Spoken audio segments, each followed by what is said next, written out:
Think back to a single summer when you were 10 years old. It stretched out forever, didn't it? The afternoons alone felt longer than entire years do now. Now, think about last year. It was gone before you noticed it had started. Nothing about the clock changed between those two moments. The hours are still 60 minutes long. The years are still the same number of days. So the speeding up must be happening somewhere inside you. The strange part is that people have been chasing this exact feeling for almost 150 years, and the answers they found are stranger than the question. In 1877, a French philosopher named Paul Janet wrote down the first real explanation. His idea was almost insultingly simple. Each stretch of time, he argued, gets measured against the total amount of life you have already lived.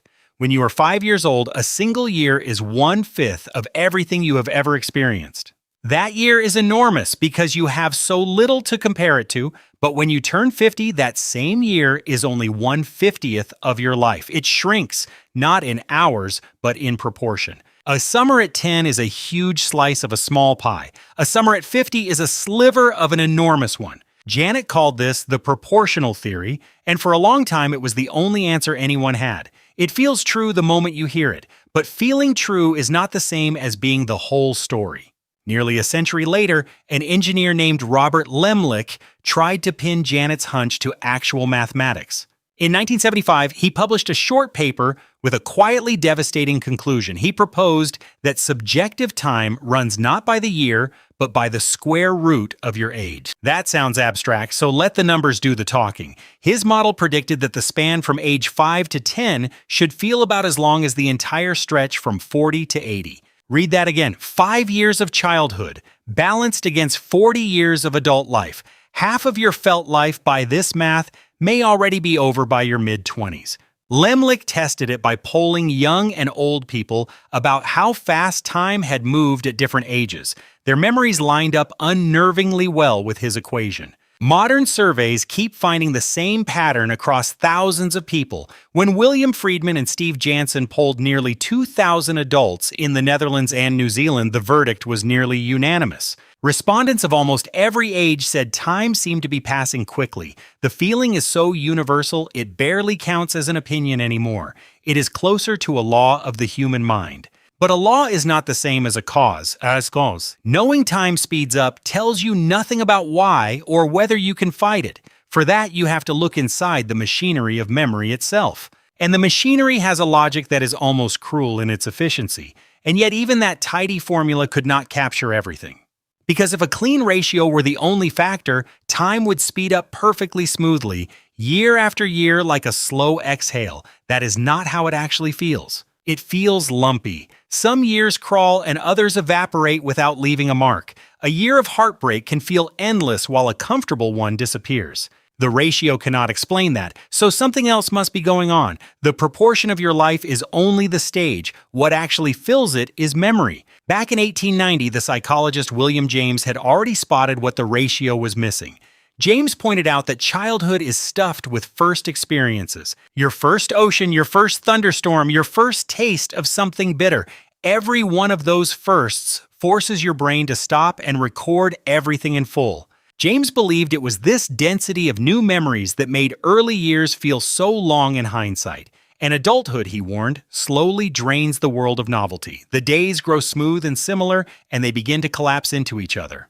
This is where the modern science begins to get genuinely strange. It turns out your brain does not store routine the way it stores surprise. When you do something for the very first time, your brain records it in rich, expensive detail. The second time, it records a little less. By the 1,000th time, your morning commute barely registers at all. You have driven that road, but you cannot recall a single thing about doing it. Your brain, ever the efficient editor, simply files it under already seen this.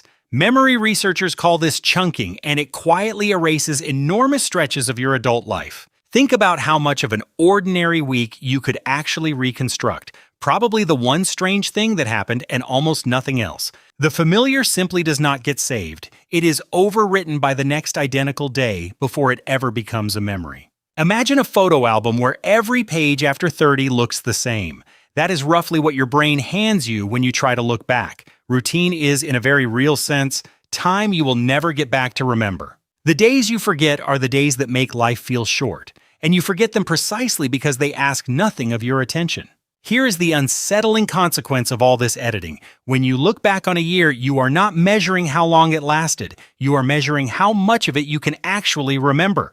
A year packed with new places and faces leaves behind a thick file of memories. Looking back, that year feels long and full. A year of identical Tuesdays leaves almost nothing behind. Looking back, that year feels like it barely happened at all. This is why a single week of travel can feel longer in memory than the 3 months that followed it. The psychologist Claudia Hammond named this the holiday paradox. While you are on the trip, the new sights make the days feel slow and rich. Then, in memory, that week expands even further because of everything it stored. Meanwhile, your ordinary life races by and leaves no trace to hold on to. Time, in other words, is not really measured by clocks inside your head. It is measured in memories, and memories are made of novelty.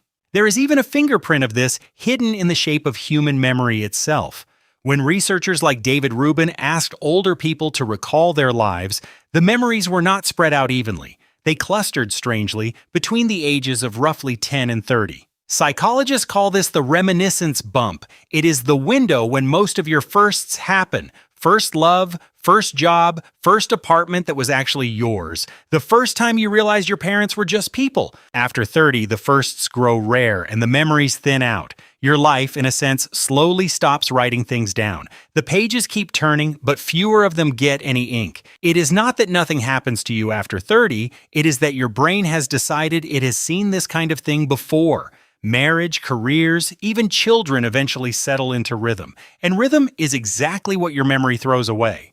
But novelty is only half of the machinery. The other half lives in the physical timing system buried inside your skull. In the 1930s, a scientist named Hudson Hoagland made an accidental discovery while caring for his sick wife. She complained that he was gone for ages, even when he had only stepped out of the room briefly. Hoagland grew curious and started timing her. He realized her fever was running her internal clock too fast. The hotter her body climbed, the more seconds her brain believed had passed. When he cooled her down, her sense of time crept back toward normal. He later tested the same effect by heating volunteers under controlled conditions. Their counting sped up almost perfectly in step with their temperature. That strange bedside experiment hinted at something profound. You are carrying an internal clock, and its speed can change. Decades later, researchers traced part of that clock to a chemical called dopamine. Warren Meck at Duke University spent years showing how dopamine tunes your sense of passing time. When dopamine runs high, your inner clock ticks faster. When it runs low, the clock slows down. And dopamine, inconveniently, tends to decline as you age. Roughly 10% of your dopamine receptors vanish with each passing decade. The chemistry that once made the world feel vivid quietly dims. When that internal clock slows, something odd happens to how you count time. Ask an older person to silently measure out 3 minutes in their head, and they tend to keep going well past it. Real time was sprinting ahead of the clock in their minds. The slower your inner pacemaker ticks, the faster the outside world appears to rush by. It is the same reason a boring meeting drags while the week around it vanishes. Your attention, not the clock, is doing the timing. Pay attention, and a minute swells, drift off, and an afternoon disappears. Then came one of the boldest ideas of all, from an engineer rather than a psychologist. In 2019, Adrian Beijan of Duke proposed that aging literally lowers your mental frame rate. When you are young, your eyes flick around constantly and your brain processes a flood of fresh images. More images per second means more felt time packed inside every second. As you age, those flicks slow down and the images arrive less often. Your neural pathways grow longer and more tangled, so signals travel slower. Fewer mental frames per second, Beijan argued, means the same hour simply contains less experience. A child watches the world in high definition while an adult catches only the highlights. Two people can sit through the very same hour and live wildly different amounts of it.